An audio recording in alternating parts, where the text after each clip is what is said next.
Today we're going to learn about slavery in antebellum America. And prior to 1793, the Southern economy was growing weak. The prices were lower, the products were not as marketable, the soil had been ravaged and therefore wasn't as good for planting, and the slave system was becoming risky.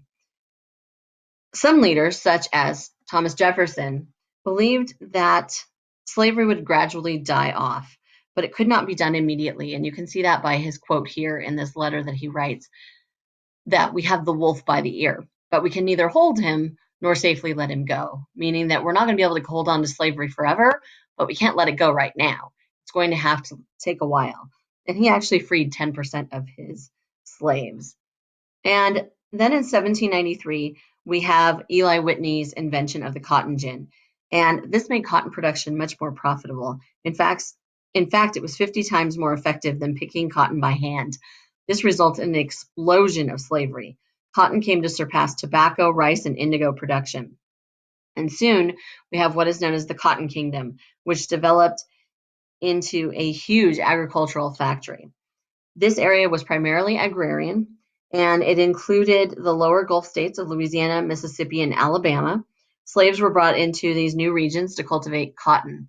So the economic power shifts from the upper South to this lower South. Again, the lower South being the states that I just mentioned, Louisiana, Mississippi, and Alabama. And there is a very slow industrialization there because the focus is entirely on cotton, because cotton is making them so much money that they don't really feel the need to diversify their economy. And a huge domestic slave trade is going to emerge because the importation of slaves from Africa had been abolished in 1808. And so now there's going to be a slave trade coming, as many people are going to be what we call sold downriver. And I'll talk more about that a little bit later. And also, you're going to have an explosion in population through natural reproduction. And cotton exports will account for approximately 75% of the world's cotton. So this is really big.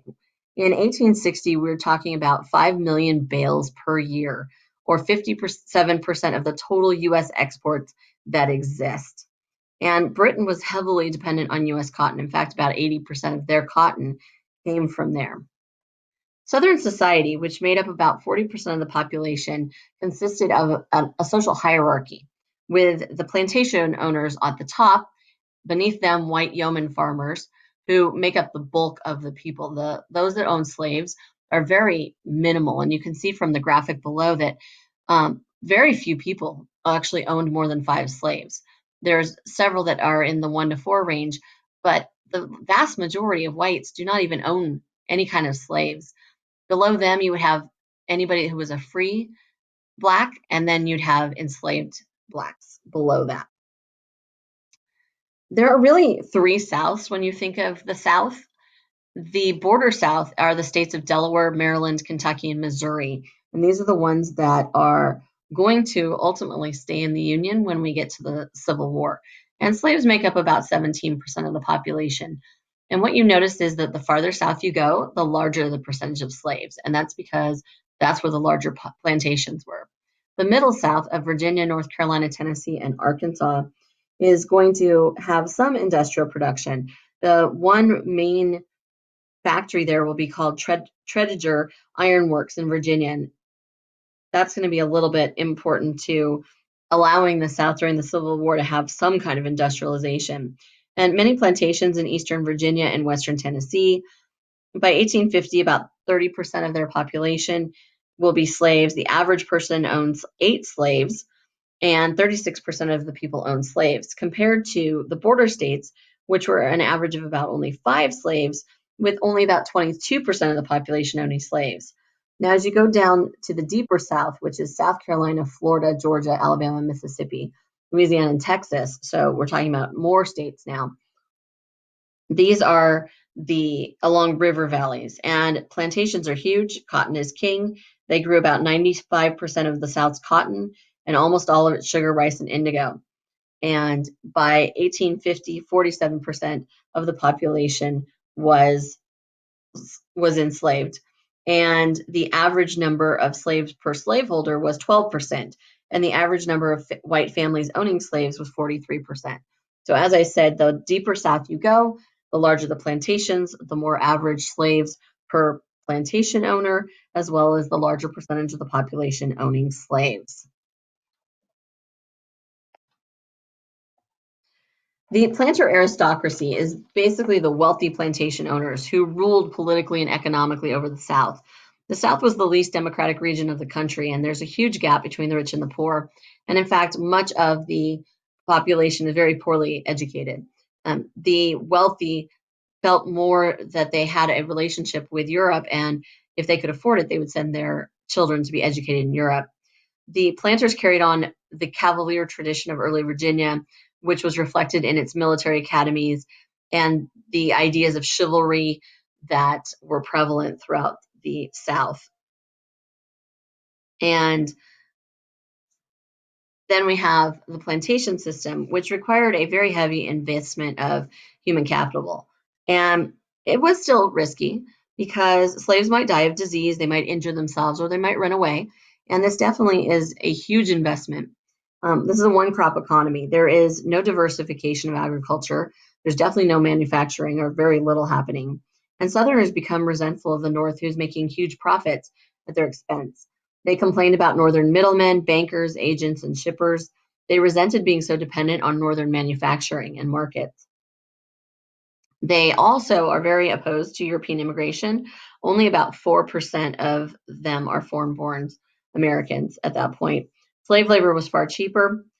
Fertile land was too expensive for most immigrants to be able to afford, and immigrants were not familiar with cotton production. So most of them are going to go and work in the textile factories of the North.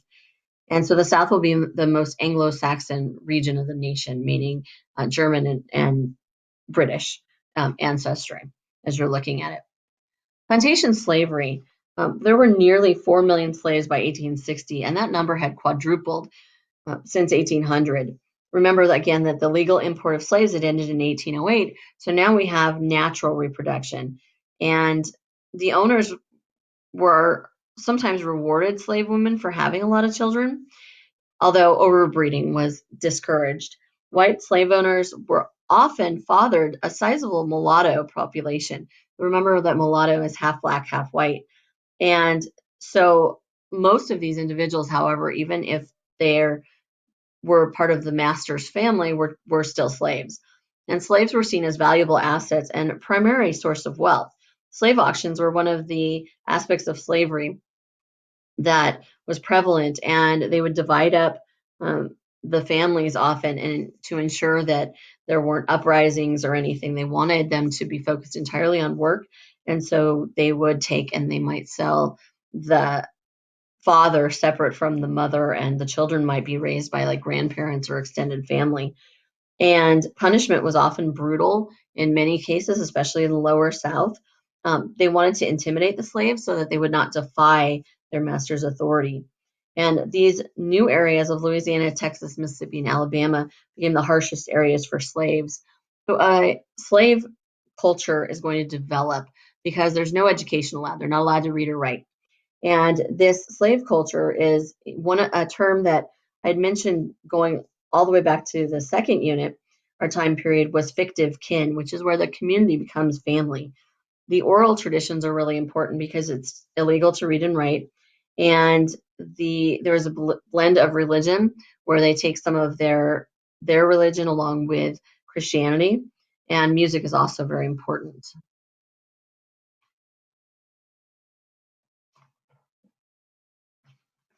Slave life was certainly very challenging for individuals.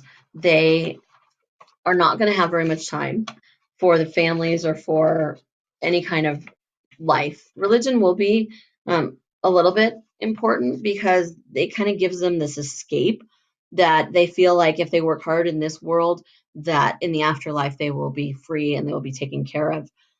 They're deprived of their dignity, and they don't have they have psychologically they're mistreated, sometimes they're physically mistreated, and really they're treated as if they are totally inferior, and many will come to actually believe this. They are denied an education, as I mentioned, because it's seen as dangerous by slave owners, because it might give slaves the idea of freedom. And so slaves do sometimes resist, and one of the ways that they resisted was by sabotaging things like they might poison food, they might steal supplies, break equipment, or just do a work slowdown where they're just going extremely slow for a day or two. There are some that will attempt escape. Border South slaves are much easier to do because it's a much shorter distance to go to the freedom of the North, but it's really almost impossible to escape from the lower or deep South. A few famous revolts include the Stono Rebellion, which we already talked about in period two, which was when South Carolina slaves were fleeing towards Florida with the promise of freedom. Then in 1800, we have Gabriel Prosser's rebellion, and he hoped to seize capital and hold people captive until his demands for abolition were met. He was a slave blacksmith in Virginia, and he was trying to do a military slave revolt and recruit about 150 men. It did not materialize, and Prosser, along with 26 others, were hung. Virginia's response to this was to make the slave laws harsher. It became illegal to meet in groups unless supervised by whites, and it was harder for owners to free their slaves. Denmark Vesey's revolt in 1822, he was a mulatto in Charleston. He planned the largest ever revolt, but it never materialized. A slave informer advised his master of the plot, and he, along with 30 others, was publicly hanged.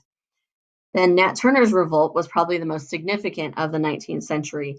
There were 60 Virginians that were slaughtered, mostly children and women, and the wave of killing slowed down the revolt's aim of capturing weapons at the local armory and fermenting a larger rebellion. It was the largest slave revolt. Over 100 slaves were ultimately killed in the response. Turner was hanged, but the significance is that it produced a wave of anxiety among Southern plantation owners that resulted in harsher laws clamping down further on slave lives. In the South, 75% of Southern whites owned no slaves at all, but they fiercely defended the slave system. And one of the questions that comes up is, well, why would these individuals who don't own slaves care so much about slavery? And the slave owners use it kind of against them, saying, well, someday don't you want to be wealthy enough to own slaves too? And that idea of white superiority and trying to be equal to their wealthy neighbors because they were at least better than the wealthiest of blacks helped to fuel them to support slavery as well in many cases. Their social status in the South was determined by how many slaves they own, but poor Southern whites really hoped that someday they would be able to own slaves too. And it does prove very effective in controlling both blacks and poor whites. And another concern was that ending slavery might result in race mixing, and this would mean then that blacks would compete for these poor whites for work, and that was another motivation for them to continue to want slavery. Mountain whites were independent small farmers who were located far away from the Cotton Kingdom in frontier environments. They hated the wealthy planters and slaves. And one example of this would be in the western part of Virginia. There are free blacks. There's about 250,000 free blacks in the North by 1860, and some states had forbade their entrance or denied them a public education. Most states denied them suffrage or the right to vote. There were some states that segregated them. They were especially hated by the Irish immigrants who they competed with for jobs. And much of the Northern sentiment against the spread of slavery into the new territories was due to racial prejudice. Racist feelings were often stronger in the North than in the South even. About 250,000 free blacks were in the South by 1860. In the border South, the emancipation began to increase starting in the late 18th century. In the lower South, many free blacks were mulattoes, a white father, black mother. Some had purchased their freedom with earnings from labor after hours. Some owned property. They were prohibited from certain occupations and from testifying against whites in court, and there was always the danger of being forced back into slavery by slave traders. One additional thing of note here is the importance of the church. The church is going to be a place where they can escape, as I mentioned previously, because this whole promise of the afterlife where they would be free, but also it's going to be a gathering place where through worship and everything they can try to organize and resist in their own way.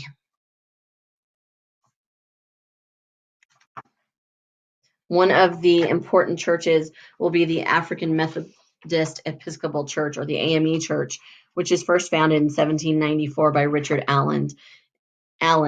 And he founded Sabbath schools to teach literacy and supported political organizations to help Blacks. The largest communities of free Blacks will exist in places like Philadelphia, and that'll be important to the Underground Railroad later on that we can talk about.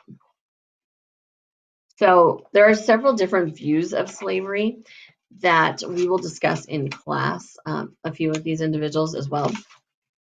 But it ranges from individuals who are going to be completely 100% against slavery to individuals who are completely in favor of slavery. So George Fitzhugh is an example of someone who is extremely supportive of slavery. In fact, he is going to believe that poor whites would be better off as slaves, because if you looked at the conditions of slaves in the North, the wage slaves, he called them, were far worse than the slaves in the South because they had nothing, where at least the Southern slave was guaranteed a roof over their head and food and clothing once a year and everything. John C. Calhoun will be another outspoken proponent of slavery, but he will call it a positive good, saying that it does good things. He'll use the Bible as a method of supporting it. Then you'll have people that are abolitionists, such as Frederick Douglass and William Lloyd Garrison and Harriet Tubman. As I mentioned, we will be doing an activity in class where we will look at these different individuals. Abolitionism is the abolition or getting rid of slavery. And the American Colonization Society will be created as an alternative to slavery, an alternative to freeing slaves. And it's founded in 1817, and it was a solution to try to deal with the issue of slavery. And the theory was that Liberia, which was a West African coast country, it was founded of 4 former slaves in 1822, and that they would transport free Blacks back to Africa. And this recolonization was supported by many prominent Northerners and Southerners who were afraid of freeing slaves in the United States. All in all, there were about 15,000 freed Blacks who were transported over the next 4 decades. However, most U.S.-born African Americans were not eager to go because they saw themselves as Americans, not as Africans. And they really felt no connection whatsoever. Abolitionism is going to be part of the reform movements of the antebellum period. When we talked about the Second Great Awakening, this is the one area that we didn't discuss in detail, but you're going to have abolitionists who will feel inspired because Britain will free their West Indian slaves in 1833. Radical abolitionists will seek the immediate and uncompensated end of slavery. They are influenced again by the perfectionism of the Second Great Awakening. And some of those individuals include William Lloyd Garrison, who published the first issue of his Liberator, which was a militant anti-slavery newspaper in Boston in 1831. This is the beginning of the radical abolitionist movement. He demanded that the virtuous North secede from the wicked South, yet he offered no practical solutions for ending slavery. He did, however, inspire abolitionists to found the American Anti-Slavery Society. This included individuals such as Theodore Dwight Weld, whose name is not up here, who was evangelized by Charles Grandison Finney in his burned over district. If you'll recall, we talked about that in period 4. And he will also be joined by Wendell Phillips, who is a Boston individual who is probably perhaps the most important abolitionist and is going to argue for emancipation. He's a very strong speaker. He's a product also of the Second Great Awakening. He was more practical politically than Garrison. You will also have 2 women, Angelina and Sarah Grimke, who are the only Southern white women to become leading abolitionists. They're also involved in the women's rights movement. Angelina was married to Theodore Weld, who we talked about previously. You'll also have some other individuals who will be super important to this. And ultimately, some of the organization of the American Anti-Slavery Society will be split along gender lines and become a women's rights issue. David Walker writes a book called Appeal to the Colored Citizens of the World in 1829, advocating a violent end to slavery. Sojourner Truth is a freed Black woman. She is pro-emancipation and also a women's rights advocate. She gave a speech in which she said, "Ain't I a woman?" And she talks about the treatment of women and how women are often given, courtesy, the chivalry, but it doesn't apply to her because she's Black. Elijah Lovejoy was a militant editor of an anti-slavery newspaper in Illinois. His printing press was destroyed 4 times. The fourth time, it was thrown into a river, and he was ultimately killed by a mob who promptly burned his warehouse down in 1837. So he became a martyr for the abolitionist movement. And then you have Frederick Douglass, which is the greatest of all Black abolitionists. He published a newspaper called the North Star. He also writes an autobiography called The Narrative of the Life of Frederick Douglass in 1845, in which he depicted his life as a slave, his struggle to read and write, and ultimately his escape north at the age of 21. He looked into politics to end slavery and backed the Liberty Party in 1840 and the Republican Party in the 1850s. The Underground Railroad was neither underground nor was it a railroad, but it was a chain of anti-slavery homes which harbored hundreds of slaves escaping to Canada and was aided by both Black and white abolitionists. Harriet Tubman was known as the Moses of her people. She was a former slave from Maryland who escaped to Canada. She led 19 expeditions from Canada, rescued over 300 slaves, including her parents. She then will serve in the Union Army in South Carolina as a spy during the Civil War. The court case of Prigg versus Pennsylvania in 1842, Pennsylvania tried to prohibit the capture and return of runaway slaves within its border, which violated the federal government's fugitive slave law of 1793. The Supreme Court ruled it unconstitutional since it violated a federal law protecting slave owners' right to property. So, in response, the North passed personal liberty laws, which prohibited state officials from assisting anyone pursuing runaway slaves. The significance is that by 1850, Southerners demanded a new and stronger fugitive slave law. About 1,000 runaways successfully escaped every year. That was small in number. More slaves bought their freedom than ran away. However, the Southerners were infuriated in principle as the Constitution was not being obeyed by the North. Here is a map of many of the Underground Railroad routes. And one of the ways that they would communicate about the Underground Railroad was through songs such as this one. And there's symbolism in here. The conductor is the leader of the escape. Passengers are escaping slaves. Tracks are routes. Trains are farm wagons transporting the escaping slaves. Depots are safe houses or places to sleep. And approximately 50,000 African Americans escaped between 1830 and 1860. The Underground Railroad was started by the Quakers and spread through most of the North by 1830.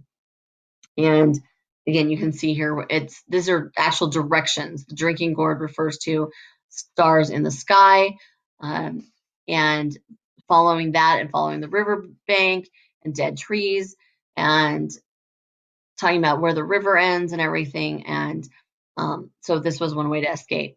The Southern response to abolition included causes for concern. There were a lot of the different ones, but there's a massive defense of slavery that is launched. They claim that slavery was supported by the Bible in Genesis and also Aristotle. Slavery had helped civilize and Christianize Africans. The master-slave relationship resembled that of a family. And the cause for concern came from Nat Turner's revolt, Garrison's Liberator, the nullification crisis of 1832. They were concerned that the federal government might support abolitionism. Anti-slavery whites in the South were often jailed, whipped, or lynched. Abolitionist literature was flooding into the South, and so eventually it becomes banned in the mail system. And I already mentioned George Fitzhugh was the most famous pro-slavery person. He contrasted the happiness of slaves with northern wage slaves. He said slaves breathed fresh air in the South as opposed to the stuffy factories that sickened northern workers. And he talked about the fact that there was full employment. There was no such thing as unemployment for blacks in the South where there was in the North. And slaves were cared for in sickness and old age, unlike northern workers who had no safety net. Gag resolutions were passed in 1836 by Southerners in Congress. And basically, this meant that any type of anti-slavery appeal or petition in Congress was prohibited. This is seen by Northerners as a threat to the First Amendment. And Representative John Quincy Adams will wage a war, an 8-year war to fight against it. It will ultimately be repealed in 1844.